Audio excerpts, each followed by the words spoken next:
এরা জামাতে ইসলাম এই দেশটাকে আফগানিস্তানে পরিণত করতে চায়। আজকে সকালে পত্রিকা বাইরেছে, আজকে মহিলারা মিছিল করতেছে।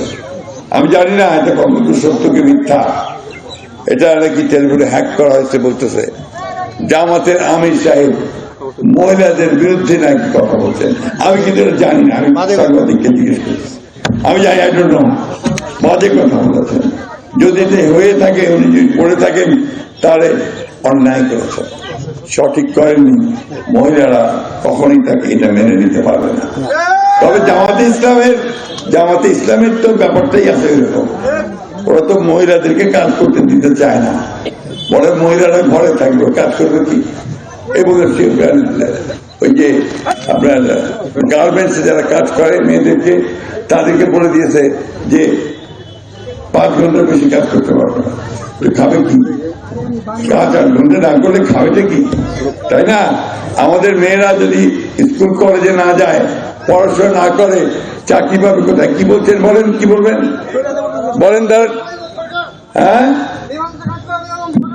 সরকারের ওই টাকা সরকারের, কোন সরকার এই বাটপাড়ি পুরা মিথ্যা কথা। কোন সরকার কাজ না করলে কাউকে টাকা দিবে হবে নাকি? এরা জামাতে ইসলাম এই দেশটাকে আফগানিস্তানে পরিণত করতে চায়, পিছন দিকে নিয়ে যেতে চায়।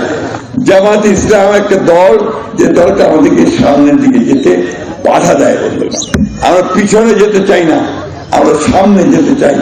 মেয়ে পুরুষ সমান অধিকার নিয়ে এখানে এই দেশে বাংলাদেশে বাস করবে। বাংলাদেশের জনসংখ্যা মেয়েরা বেশি ছেলেদের চেয়ে, জানেন আপনারা? মেয়েরা, মা বোনেরা, আপনাদের সংখ্যা বেশি। সমান অধিকার ইসলাম ধর্ম বলা আছে, আল্লাহ তাআলা বলছেন যে মেয়েদেরকে তার সমান, তার যে প্রাপ্য অধিকার, সেই অধিকার তোমরা অবশ্যই প্রদান করো। এই যে বিষয়গুলো ভুল বুঝায় মানুষকে, কিছু ভুল বুঝাতে যে দাঁড়িপাল্লা ভোট দিলে নাকি বেশ তো যাওয়া যাবে, যাবে নাকি? যাবে না।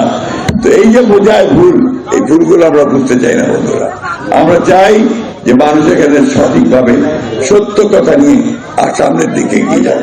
এই কথা বলে আমি আজকে আমার বক্তব্য শেষ করব। সব শেষে আবার আহ্বান জানাতে চাই, আপনারা আমাকে ধানের শেষে ভোট দিয়ে আমাকে কাজ করার সুযোগ করে দেবেন। তো মার্কাটা কি আমার? জোরে বলেন, পিছন দিকে বলেন, সনাতন ভাইরা বলেন, মুসলমান ভাইরা বলেন, ইনশাআল্লাহ।